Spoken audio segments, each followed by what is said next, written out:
May 22nd. I'm so happy we're still here, and there you all are. This is probably going to be a question and question center or session. I meant to say not question and question, but right now there's a lot of questions, and I know that you wish there were answers, and we all wish that there were answers. But right now, I know we're dealing much more with questions than we are with clarity on a lot of different things, given the situations that change, and all the people who are working at multiple levels, trying to find the answers.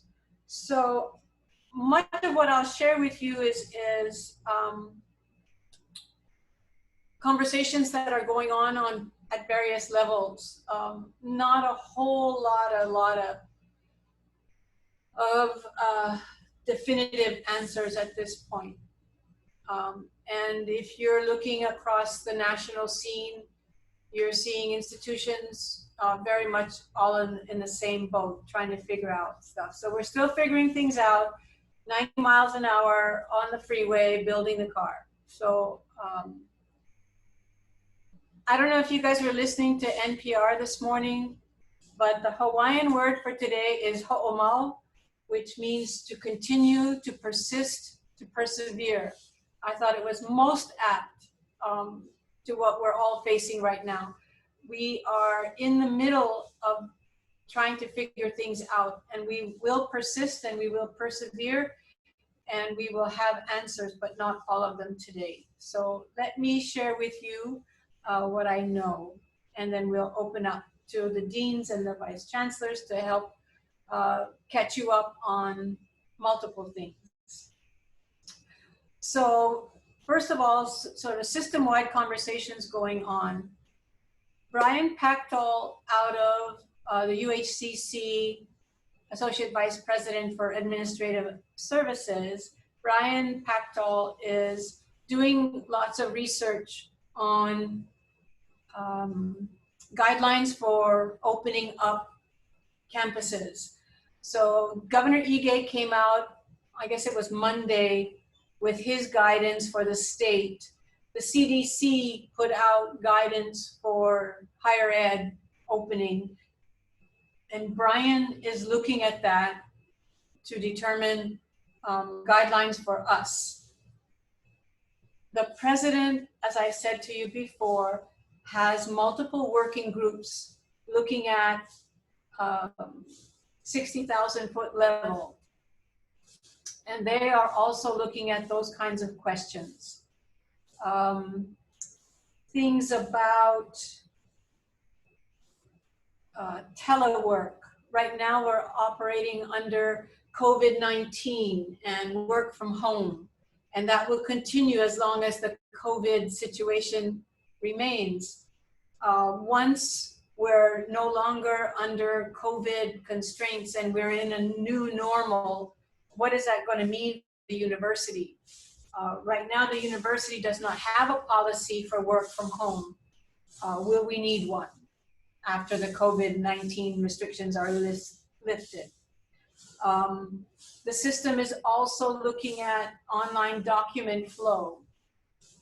We, as a system, are still tied to paper in some cases. But there's very little paper that I'm signing anymore.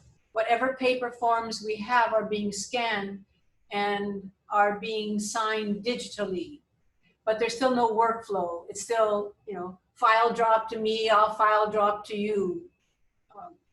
But there's no online document flow, but there is apparently movement in that direction. The Office of the General Counsel, the attorneys for the university, are looking at those guidelines that would help us with screening students, screening employees. What is it that we can and cannot do? So the Office for the General Counsel, the university office with the attorneys, is looking at that aspect of things. there are also people at the system, at the president's working groups looking at sanitation and all of that. And I know that all of you would like to know today, what is it that we can and cannot do? But all of these things are still under discussion. And it's very frustrating, and we all wish we knew today what is it that we can and cannot do, so that we can visualize how we are going to work.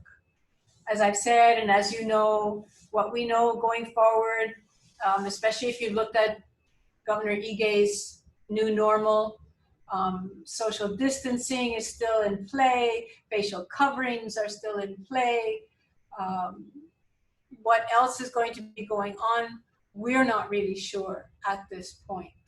But I know that our own planning committee, we have 4 planning groups, instructional and student support, facilities, and employee safety. All of those groups are meeting, are discussing, are bringing up questions that need to be answered. And if there are questions that are not just specific to our campus, I will make sure that I bring them to the chancellor's meeting, so that our Vice President Erica can field those questions, because she meets with the officers pretty much daily, and she can let all the other folks know what questions are coming up from the campuses. And we can be fairly certain that the questions that we have are probably questions that are also happening on other campuses. So I think what we were told today, that we need to make sure of, all the campuses need to make sure that they have done their inventory of classrooms, and that they start making technology purchases. Not all technology is going to be available. Everybody wants the same technology all at the same time. So there are those kinds of constraints that we have to think about. And I also know that the floor plans for the classrooms were done broad brush, and that there really is a need for the faculty, or certainly at least the department chairs and any faculty, I guess, would want to look at the room really and have a determination as to how many people are going to be able to safely be in that particular room. And I know that Maria will probably say some more about that, because there's some conversations that have happened just today about that. So let me stop here and ask if there are any questions as to anything that I have shared with you right now, because the Vice Chancellors have much more detailed information that they can share with you. I would prefer that they do that rather than me. So questions that you have right now about anything that I've said?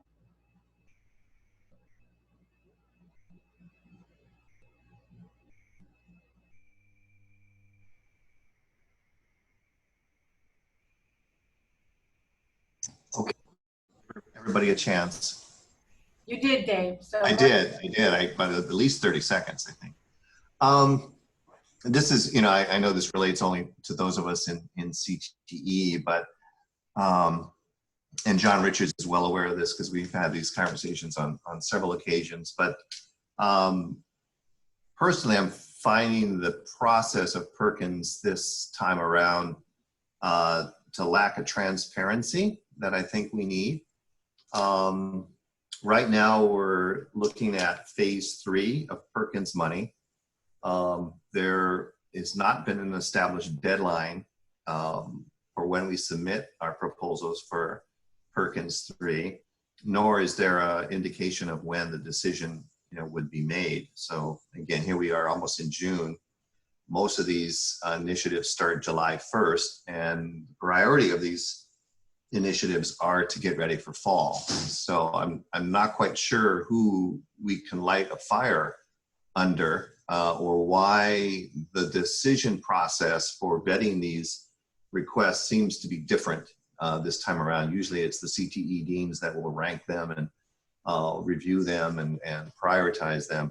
And at least according to John, this is all being done, you know, kind of in a dark room with some decisions that we're not, you know, fully aware of. So I don't know where we as CTE can get some more information on that or some more guidance. Because anyway. Okay. I will bring that concern to the chancellors on Tuesday when we meet. Thank you. Others? Okay. I'm sure we'll come back to questions as we go through. Just one thing, this is like hot off the printer. This is from the folks at the Honda Center. This is a letter that we're going to send to CVIS asking for an extension on the waiver of the requirements for face-to-face credits for international students. So thank you to Sean. It's like 2 pages. And so I'll have a chance to review this, sign it, and send it off to the folks who make those decisions about international students. So thank you for that. And I do have to update on the note of international students and online education. I did meet with Dean Rowley from Schuyler College of Business, who confirmed the guidance that we need to either have a license to do business in that country or find a partner in that country who has a license to do business and broker through them. So I'll talk to the Honda people a little bit more. I can debrief you, but so the campus knows that I am working on that angle. And I did share it with the other chancellors and shared with them Melissa Nakamura's research on the conditions that need to be considered for online instruction in foreign countries. So they have been informed of that. Okay, Vice Chancellors, we're going to roll call. Let's start with Noeal.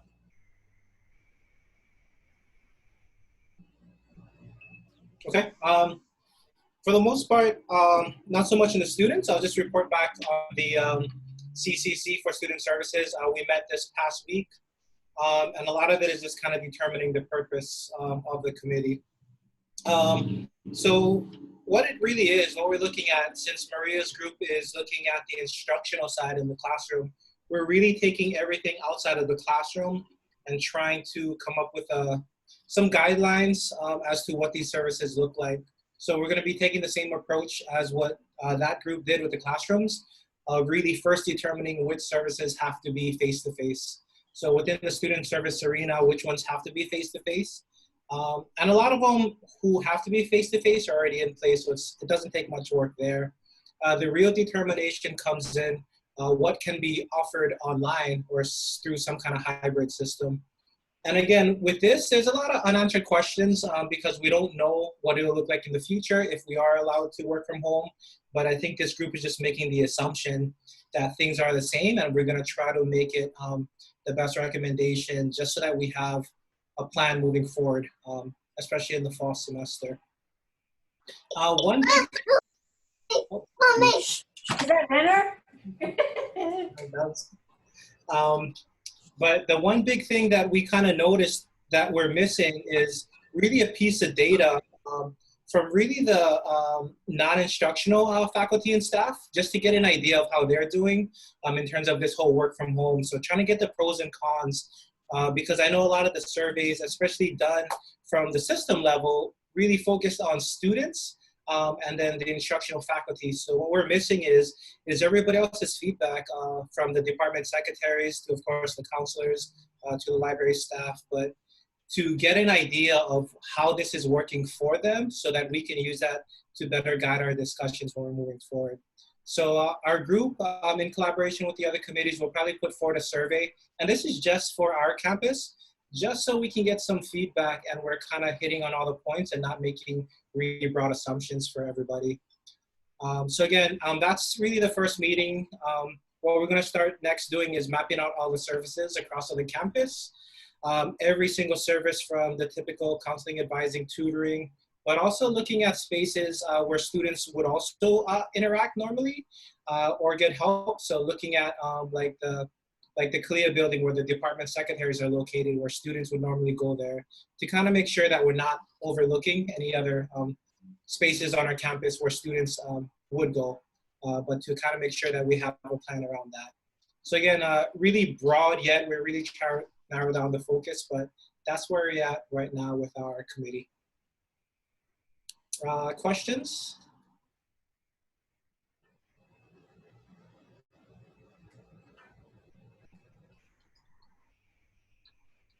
I guess not. Thanks, Noel. And a good reminder too, it's not just classrooms that will require social distancing, it's offices too. So please be mindful of your office spaces and how will you ensure that there is social distancing. I'm guessing we're going to need a lot of tape to make arrows on floors of people, how they're going to go in and out of offices if there's options for multiple doors and stuff like that. If you've been shopping, there's all kinds of things that people are putting on the floors to tell people where to stand, and some of them are kind of fun. Sorry, one more thing I wanted to share just to get us kind of thinking about that. It'll look a lot different when we come back. So within our committee, a discussion came about if a lot of the classes are online now and they're using Zoom or any kind of a video chat as the primary way to engage their students, we're trying to think of spaces on campus, particularly the library, where in the summer it's been pretty quiet, but if we do move forward with our intended plans, having classes online, and just imagine now students using the library, but having to participate now in a Zoom session where typically you're supposed to kind of keep a low volume in the library, but at the same time, with 10 to 15 students on a Zoom session with a headset, it'll kind of be distracting, but it's just things that we never thought about before. But as we move forward, we really gotta rethink what this new norm kind of looks like, especially when we're inviting people back to the campus. Can I ask a question that arose when you said offices, Louise? Because I think you meant larger offices, but I flashed on, you know, my office. I guess this means we can't have face-to-face office hours this fall, right? Because nobody's office, if it's a normal 10 by 10 office, will be able to accommodate social distancing. Am I right about that? You may have to step outside into a larger space to do that, I'm thinking. Or maybe we should just plan on making it all by Zoom. Anyway. Well, yeah, I think that's a really good question. It's really not fair to have the students standing outside your door and you inside your office. It's a little bit shouting their personal information. You're getting the nap. Yeah, got it. Sorry. You can use the star balance. Star balance? Yeah. What is that? I mean, it's an appointment thing for faculty and students. Yeah, Students can make an appointment with the faculty. Yeah, but you got to have that meeting at some point, no? Not just the appointment. It's going to be Zoom. Yeah, I think that was the question. Yeah. right. And Linda's asking a question about facial coverings. If you're in a shared space, I imagine that facial coverings will be required. Governor Ige's, new normal has facial coverings. If you're in a private office, I think you're fine. If you're in a shared office space, I imagine that you will be wanting to have facial coverings to protect yourself and, more importantly, protecting other people as well. That would be my guess.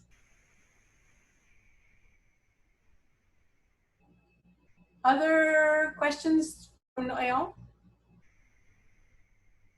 For Noel, I should say. Okay, Brian?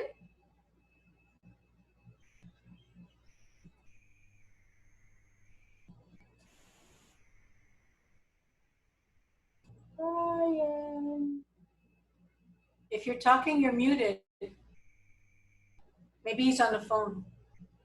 I don't see Brian online right now. Oh, he must have got off. Okay, we'll skip Brian and get He's Brian. connected soon. Huh? Okay. He's getting connected soon. Oh, thanks, Shelly. Welcome. Okay, never mind. Maria, go. Okay. Okay. We had our CCC meeting earlier today. So we looked at that document. We prepared a document on things that we need to consider if we will be asking. I mean, if we will be offering a class as a face-to-face class, things that faculty should consider, and but we are going to be working with Joanne's group, the safety of employees and students, to figure out what this final document is going to look like. And then we will be sending out something again to the faculty for them to consider. I know we already asked faculty on whether they can do their class online, if they are requesting face-to-face. There's another question there. And how they're gonna be following the social distancing and sanitation in their classrooms, right? So we did that already, but we are going to be sending out something else for the faculty to consider, like if you are requesting, but this is going to go out to everybody, okay? So even if you already chose online, questions like especially for those who are requesting face-to-face, can some of your SLOs be achieved by having it online? So all of these different considerations are going to be posted so that you finally are, leading questions so that you can actually make a decision on whether you're still sticking to be a face-to-face, or you can have a hybrid class, or, whatever, purely online. So that document is going to come out sometime next week. So we will be sending that out to the department chairs to send out to the faculty, and hopefully we could get a fast turnaround, because we have to make the decisions pretty soon. Now, to help with that decision too, is next week we plan to go to the classrooms and figure out exactly, because of the configuration of the classroom, if they have tables, chairs, and things like that, how many students can we actually fit in there following the 6 feet distance between them. So that information is going to come out with an information too about, that questionnaire considerations that we're going to be sending out, so as to give the faculty more information before they make their final decision. But this is going to be a fast turnaround, because we have to have the fall schedule ready for the schedulers to work on by June 30th. So we just actually have a month to figure out the whole thing. In addition to this too, it's not only how many students can you fit in there, it's also, do we have the technology for the class to be partly, like you have students in front of you, and you also have some students who are online. Those things have to be considered. And so there's a lot of moving parts, but first of all, the one thing that we need to decide right away is what classes need to be face-to-face. And that is gonna be answered by the responses of the faculty when they do this course consideration. Other than that,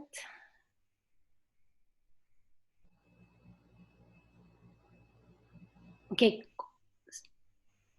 the department chairs, C19 code is still going to be used for fall. So try to track which classes are now listed as face-to-face and will be changed as an online or hybrid by the fall semester.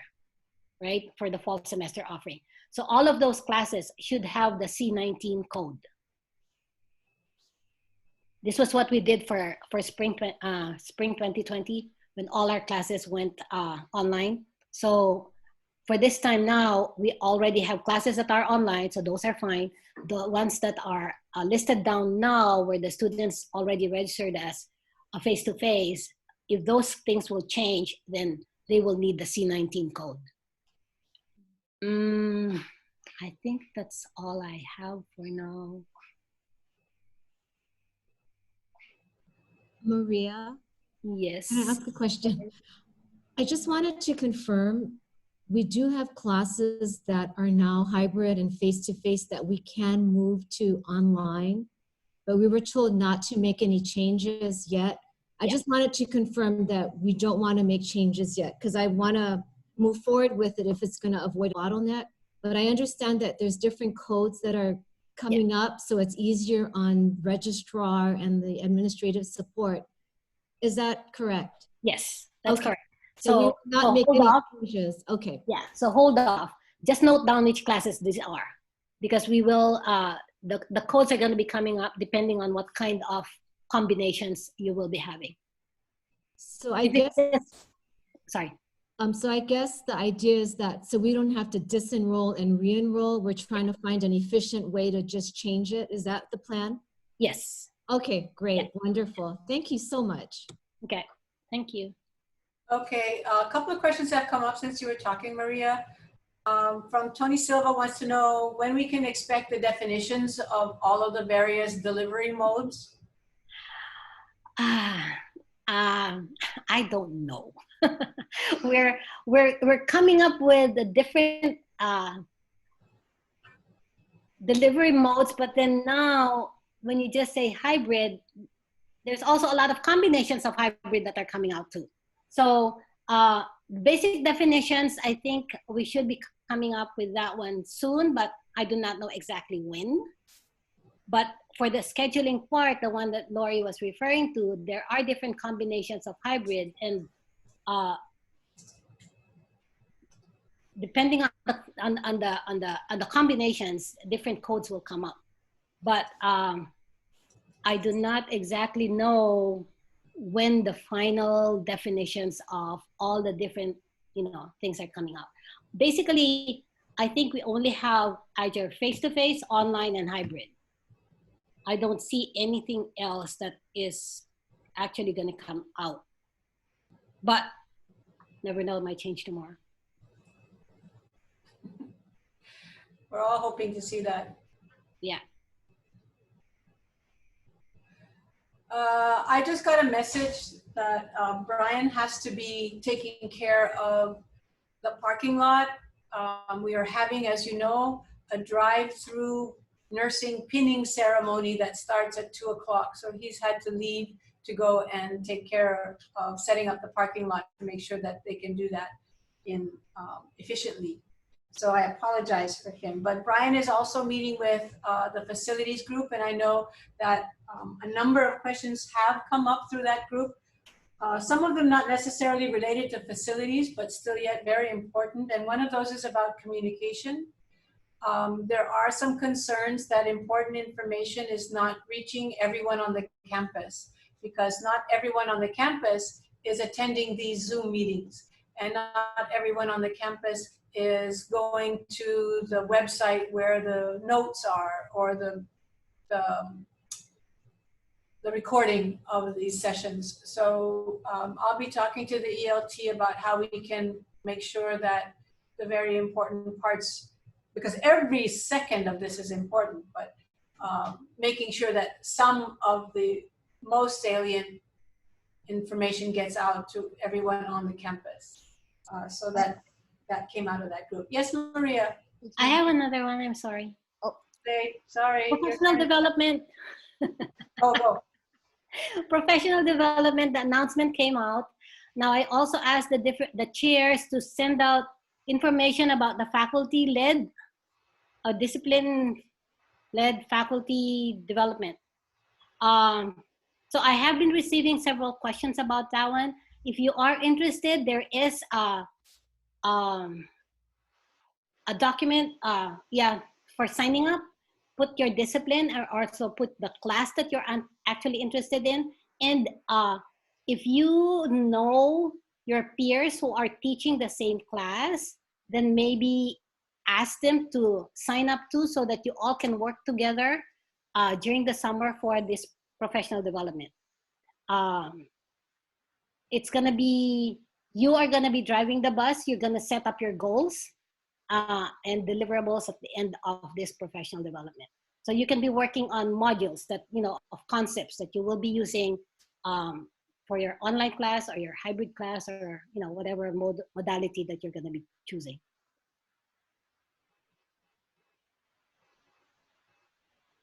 You're gonna think of something else, Maureen? No more. We'll see. Okay. Okay. Navaa has been part of the next steps, and he's also very much involved in the instructional group. So Navaa, what updates would you like to provide? I can sum it up in just making one sound, but I guess I won't. It's actually been, we're starting on Tuesday. We have four IS 108 sections and 2 host 100 sections. Process was kind of challenging, but lucky we have Sherry Souza, who she's just so on it. So she's been helping me out a lot on it. For summer session 2, we're gonna start taking a look at the folks who sign up to offer classes. They're making slight changes, but otherwise, yeah, this past week has been constant. Students are being assigned to courses, and then students actually have to you know, agree that that's the course they want. And I'm not always, you know, if something is free, I don't always think you should have a choice of which kind of modality you want. But yeah, we're being nice right now. But it's, Tuesday is coming, so we're happy. That's it. Navaa, I have a question. Yep. The last time around, I remember Susan J said, you know, she really likes to connect with her students prior to. So is there going to be a way for the faculty to know who's in their class before the first day? Yes. So I think, well, so I think the faculty right now, they already have the list of students that are going to be in their class. So they can reach out to those students, and that's for the classes that are starting on Tuesday. Mm. So it depends on what Susan means, like before the first day of class. Is she thinking 2 weeks before the first day of class? Susan? I generally send out emails starting 3 weeks before my first semester. I knew it. I knew it. Well, just because you need to get students ramped up and enthusiastic, but you know, I will do what it takes for my next step course. If I have less time than that, I'll just send them out more quickly. But I think it is important to get students enthused about this educational opportunity, especially those whose parents are making them do it because they missed class. You know, make them burn with excitement. Right. Yeah, so I think that's what we're going to work on, just from some of the input from faculty, that, you know, they want to make sure that they can at least send out something to their students before class starts. Yeah. Questions for Navaa? Oh, yeah, hi, it's me again. Surprise.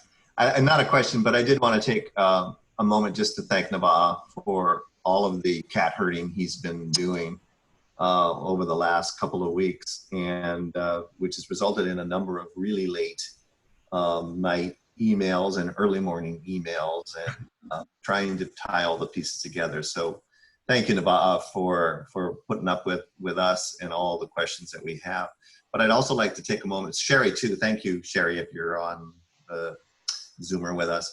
But also I wanted to thank Amy Sharoma in our department, who is, and again, on a moment's notice, they're putting together courses. Also Takahiko Kuzui, who's doing the same thing. So somehow Tuesday comes very, very quickly, and they've been very nimble in doing that. but I really wanted to thank Nabat brought up. Thanks, Hank. Oh, Oh, thank you. one last thing, and we can do this offline, but people would like to know how they're going to get paid. Yeah, that hasn't even been figured out yet. So I wouldn't even start teaching your class. I'm just joking. I'm just joking. But You will get paid. I'll get that information to you once we figure it out. There's a grammatical question about, Oh no. is it singular or plural? Is it only one step or many steps? This is Angela asking.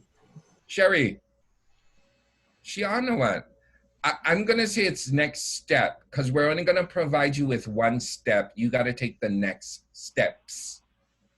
I don't know. I just made that up. Is Sherry on? I'm trying to look. I don't think she's on. So let's just say it's only one step. Yeah. See, Shannon says it's only one step. So that's the law. That's the rule. A giant step.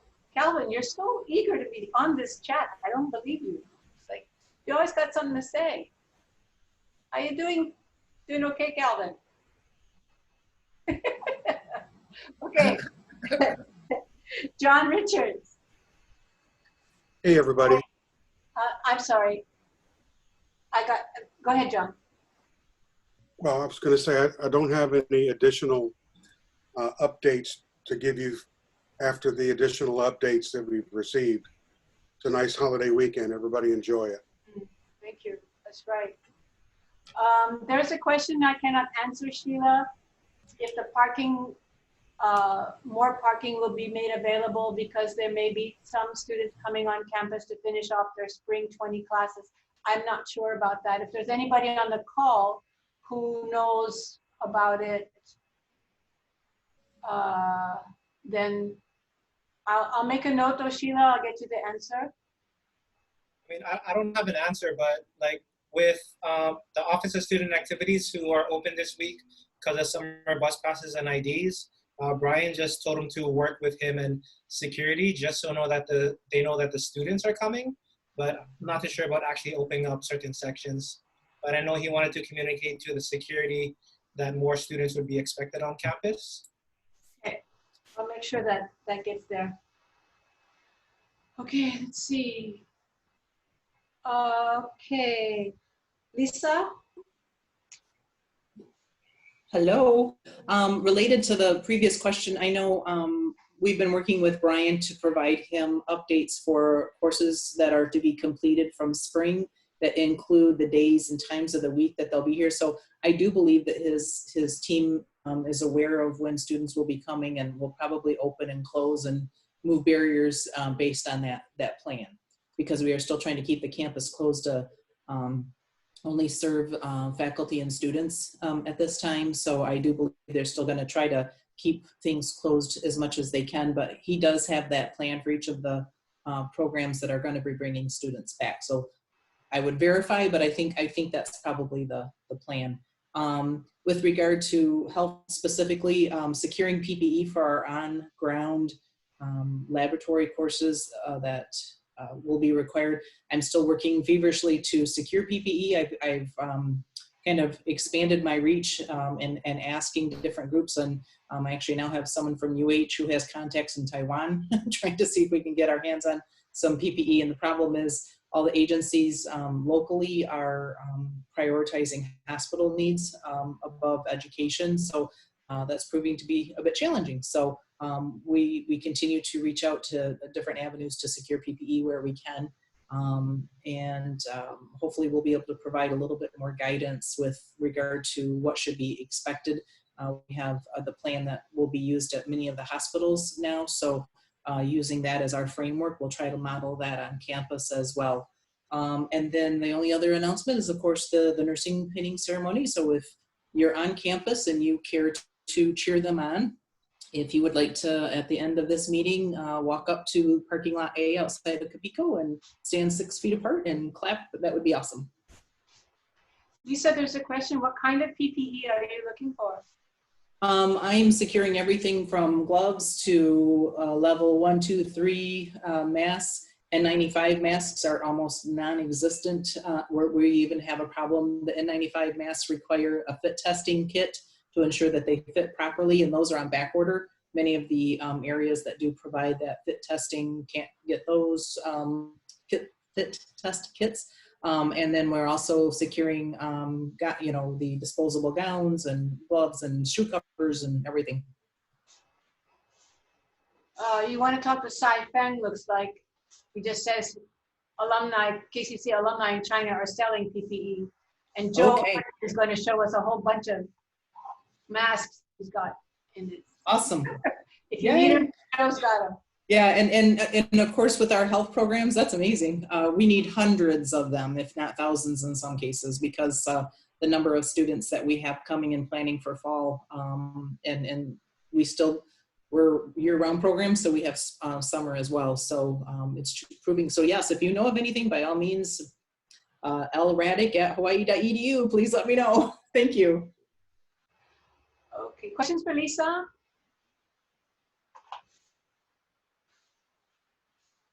Okay, Carol. Good afternoon, everyone. I just want to let you know that I work very closely with Noel Keopuhiwa, and we were able to get some funding, which was from the campus, and it was from some scholarship dollars, and we are able to utilize some funding, and we're going to make it available to continuing education students who may have been affected negatively by COVID-19. And I'm putting a small committee together to form some criteria and a rubric and what minimum and maximum amounts there may be that we can award to continuing ed students to help them out. And again, it has nothing to do with CARES funding, nothing to do with the urgent care funding that was made available to, the credit students. It's totally something separate. And I'm putting that together next week. I'm getting nominees as we speak. And we're really very, very grateful to Noel for understanding that students are students, and we're going to be doing that. The other thing is that we have lost our system support for the Destiny registration system. So the continuing ed directors have been working very closely to identify how we're going to bridge that gap for the short term. And then we're putting a proposal together to find someone to help us with the long term, to help manage and oversee the system-wide registration system for Destiny. And I guess those are the most pressing issues at this time. Thank you. Thanks, Carol. And Noel is pointing out that our UH Foundation Development Officer, Lynn Huang Poi, is part of all of this too, getting the donors to give us the funding. Okay, Joanne. Okay, so the employee safety group meets on Tuesdays, and we've gone through a couple of general sort of procedural forms to keep our employees and our students as safe as possible. And really just to reiterate how important safety is in the minds of everyone in the ELT, to make sure that you folks know that that's our primary consideration. So the next week on Tuesday, we're going to be discussing outdoor spaces as well as, which is, you wouldn't think about that, but our students gather all over the place, right? We have, like the Manele Manono area, we have Olapa where they buy the passport office, all these little places where they meet. So just a little signage maybe for those kind of areas. And then we will also be talking about common spaces for students. I just spoke to Roman Sabachi about, the first floor of the Iliahi building, and she's got plans, and I know she's working with the second floor folks. So, it's just a matter of getting all this information out to everyone and helping everyone manage. The last thing is that since we have been getting more requests for the notes that come out after the chancellor's updates, I will be sending it to CAC, the CAC open list. So department chairs, unit heads, if you can distribute it out, that would be really great, because first I've been putting it up on the news and events, and Jamie Sickle has been posting it on the COVID updates, but for some reason people are saying they're not getting it. So I'm sorry for those who are getting it redundantly, but if you don't mind sending it out, I'd appreciate it. Thank you. Questions for Joanne?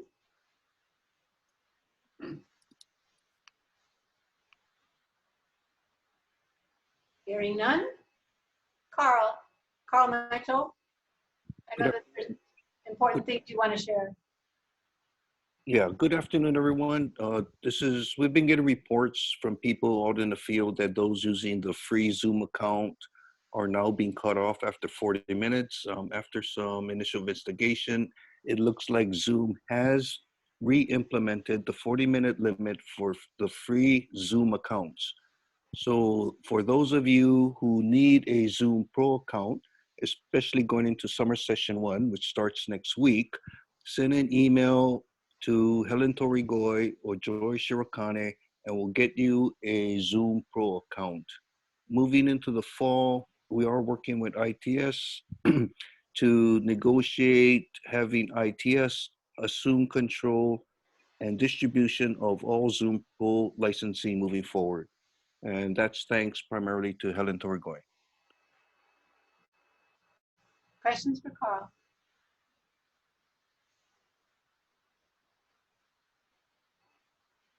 Okay.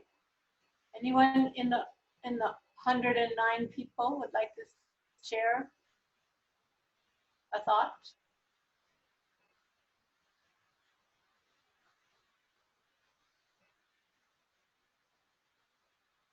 So my burning question is, oh, Carl, did you want to say something?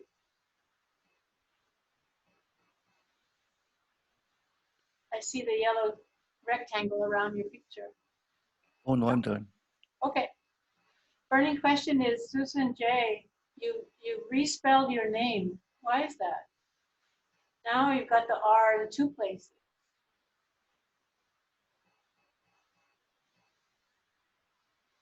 Ah, so Susan stepped away and I caught her at it. Okay, I guess I'm not going to get an answer to my question. Anyone? Questions, concerns, want us to be sure about? Oh, Jerry says thank you to everybody because you got 100% of your grades in. And right now the students are in that space where they're considering changing. And so I asked Jerry if there is some way that we can track how many students took that option to change from a letter grade to credit, no credit. So she's looking into that for us.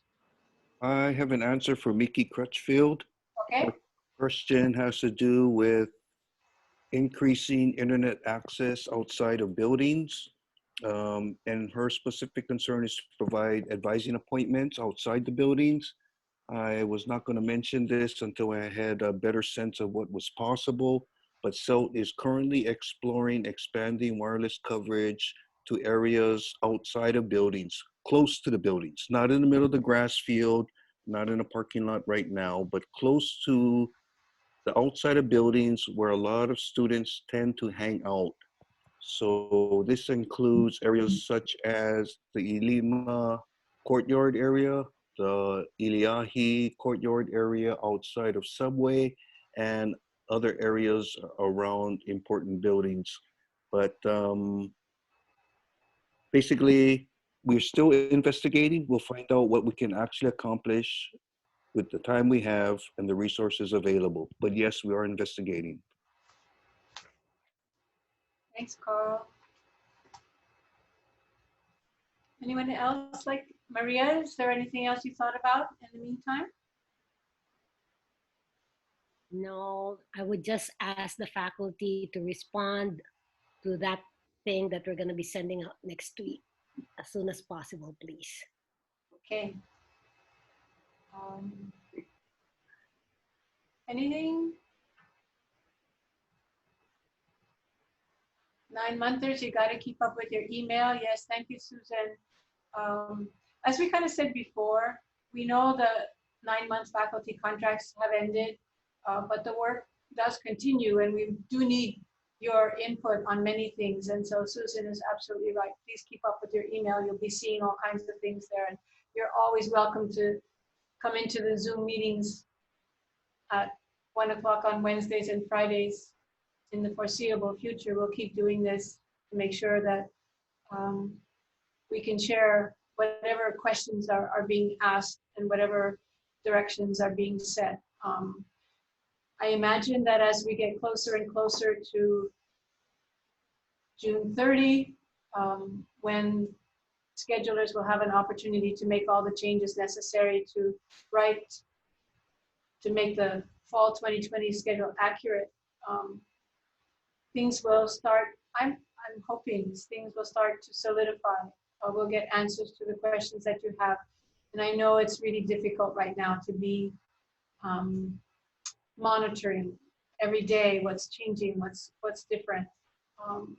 So ho'omau, continue, persist, persevere. Together, we'll get through it all and see what the new world looks like on the other side.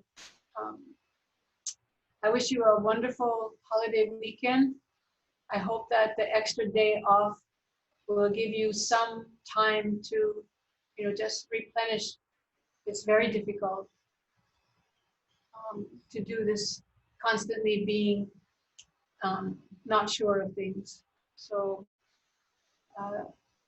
take care of each other, take care of your families, have a wonderful, wonderful weekend.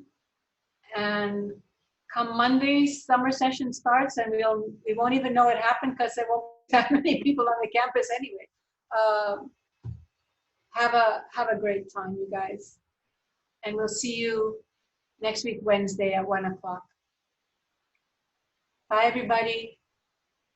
Parking lot A by Leahi Hospital for this nurses drive-through pinning ceremony if you want to have a break and get out in the open, 6 feet apart with your facial coverings. Bye. Bye, everybody. Bye. Bye. Bye. Bye. Bye.